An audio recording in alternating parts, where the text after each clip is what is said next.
ഈശോയുടെ തിരുഹൃദയത്തിൽ നിന്ന് ഞങ്ങൾക്ക് കാരുണ്യ സ്രോതസ്സായി ഒഴുകിയിറങ്ങിയ തിരുരക്തമേ, തിരുജലമേ, ഞങ്ങൾ അങ്ങിൽ ശരണപ്പെടുന്നു.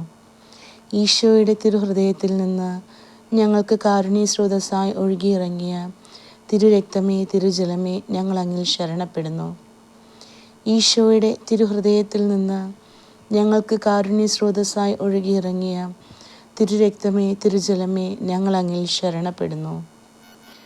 എൻ്റെ അന്തരാത്മാവിലേക്ക് ഒഴുകിയിറങ്ങിയ ദൈവകരുണ. വിശുദ്ധ മരിയ ഫൗസ്തീനായുടെ ഡയറി കുറിപ്പുകൾ, നോട്ട്ബുക്ക് 1. ഈ സംഭവത്തിന് ശേഷം ഞാൻ രോഗാതുരയായി. സ്നേഹമുള്ള മദർ സുപ്പീരിയർ സ്കോലിമൂവിലേക്ക് മറ്റ് 2 സിസ്റ്റേഴ്സിൻ്റെ കൂടെ എന്നെ വിശ്രമത്തിനായി അയച്ചു. ആ സ്ഥലം വാർസോയിൽ നിന്ന് അകലെ ആയിരുന്നില്ല. ആ സമയത്താണ് ഇനി ആർക്കെല്ലാം വേണ്ടി പ്രാർത്ഥിക്കണമെന്ന് ഞാൻ ഈശോയോട് ചോദിച്ചത്. ആർക്കെല്ലാം വേണ്ടി ഞാൻ പ്രാർത്ഥിക്കണമെന്നുള്ളത് അടുത്ത രാത്രി എന്നെ അറിയിക്കാമെന്ന് ഈശോ പറഞ്ഞു. പിറ്റേ ദിവസം രാത്രി എൻ്റെ കാവൽ മാലാഖയെ ഞാൻ കണ്ടു. തന്നെ അനുഗമിക്കാൻ അദ്ദേഹം ആവശ്യപ്പെട്ടു. ഒരു നിമിഷ നേരം കൊണ്ട് തീ നിറഞ്ഞതും പുക കൊണ്ട് മൂടിയതുമായ ഒരു സ്ഥലത്ത് ഞാൻ എത്തി. അവിടെ പീഡ അനുഭവിക്കുന്ന അനേകം ആത്മാക്കളെ ഞാൻ കണ്ടു. അവർ വളരെ തീക്ഷ്ണതയോടെ പ്രാർത്ഥിക്കുന്നുണ്ടായിരുന്നു. എന്നാൽ അത് അവർക്ക് യാതൊരു പ്രയോജനവും ചെയ്തിരുന്നില്ല. നമുക്ക് മാത്രമേ അവരെ സഹായിക്കുവാൻ സാധിക്കുമായിരുന്നുള്ളൂ. അവരുടെ ചുറ്റിലും എരിഞ്ഞുകൊണ്ടിരുന്ന ജ്വാലകൾ എന്നെ ഒട്ടും തന്നെ സ്പർശിച്ചില്ല. ഒരു നിമിഷത്തേക്ക് പോലും എൻ്റെ കാവൽ മാലാഖ എന്നെ വിട്ടുപിരിഞ്ഞില്ല. എന്താണ് അവരുടെ ഏറ്റവും വലിയ പീഡയെന്ന് ഞാൻ അവരോട് ചോദിച്ചു. ദൈവത്തിനായുള്ള ദാഹമാണ് അവരുടെ ഏറ്റവും വലിയ പീഡയെന്ന് അവർ ഏകസ്വരത്തിൽ മറുപടി നൽകി. ശുദ്ധീകരണ സ്ഥലത്തിലെ ആത്മാക്കളെ മാതാവ് സന്ദർശിക്കുന്നത് ഞാൻ കണ്ടു. സമുദ്രതാരം എന്നാണ് മാതാവിനെ ആത്മാക്കൾ വിളിച്ചിരുന്നത്. അമ്മ അവർക്ക് സമാശ്വാസം നൽകുന്നു.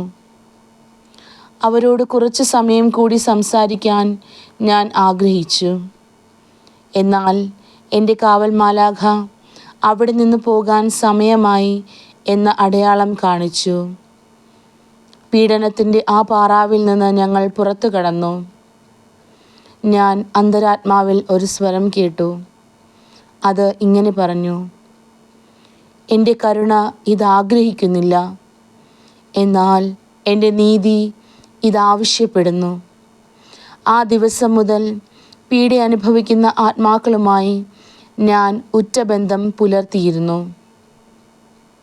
പോസ്റ്റുലൻസിയുടെ അന്ത്യത്തിൽ 1926 ഏപ്രിൽ 29 എൻ്റെ അധികാരികൾ ക്രാക്കോവിലെ നൊവിഷ്യേറ്റിലേക്ക് എന്നെ അയച്ചു.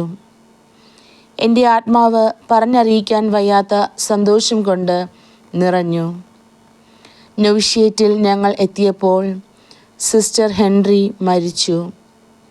കുറച്ച് ദിവസത്തിന് ശേഷം സിസ്റ്റർ എൻ്റെ അടുക്കൽ വന്നു. മരണാനന്തരം ആത്മാവിൽ.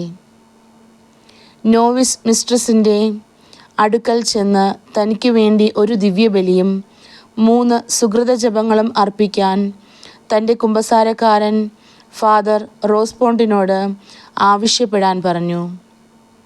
ആദ്യം ഞാൻ സമ്മതിച്ചെങ്കിലും പിറ്റേ ദിവസം നോവിസ് മിസ്ട്രസിനെ സമീപിക്കേണ്ട എന്ന് ഞാൻ തീരുമാനിച്ചു. ഇതെല്ലാം എൻ്റെ സ്വപ്നത്തിൽ സംഭവിച്ചതാണോ അതോ സത്യമാണോ എന്ന് എനിക്ക് തീർച്ചയില്ലായിരുന്നു. അതിനാൽ ഞാൻ പോയില്ല. പിറ്റേ രാത്രി ഇത് കൂടുതൽ വ്യക്തമായി ആവർത്തിക്കപ്പെട്ടു. പിന്നെ എനിക്ക് ഒരു സംശയവും തോന്നിയില്ല. എന്നിട്ടും പിറ്റേന്ന് രാവിലെ നോവിസ് മിസ്ട്രസിനോട് ഇതേപ്പറ്റി പറയണ്ട എന്ന് തന്നെ ഞാൻ തീരുമാനിച്ചു. പകൽ സമയം എപ്പോഴെങ്കിലും കാണുമ്പോൾ പറഞ്ഞാൽ മതി എന്നുറച്ചു. താമസിയാതെ ഇടനാഴിയിൽ വച്ച് ഞാൻ സിസ്റ്റർ ഹെൻറിയെ കണ്ടുമുട്ടി. ഉടനെ തന്നെ ഞാൻ കാര്യങ്ങൾ പറയാതിരുന്നതിൽ അവർ എന്നെ കുറ്റപ്പെടുത്തി. എൻ്റെ ആത്മാവ് വളരെ അസ്വസ്ഥമായി. അതിനാൽ ഞാൻ നോവിസ് മിസ്ട്രസിനോട് കാര്യങ്ങളെല്ലാം വിശദീകരിച്ചു. ഇക്കാര്യങ്ങൾ വേണ്ട വിധത്തിൽ കൈകാര്യം ചെയ്തു കൊള്ളാമെന്ന് മദർ പ്രതിവചിച്ചു. ഉടനെ തന്നെ എൻ്റെ ആത്മാവ് സ്വസ്ഥമായി. 3-ാം ദിവസം ആ സിസ്റ്റർ എൻ്റെ അടുക്കൽ വന്ന് ദൈവം നിനക്ക് പ്രതിഫലം തരട്ടെ എന്ന് പറഞ്ഞു.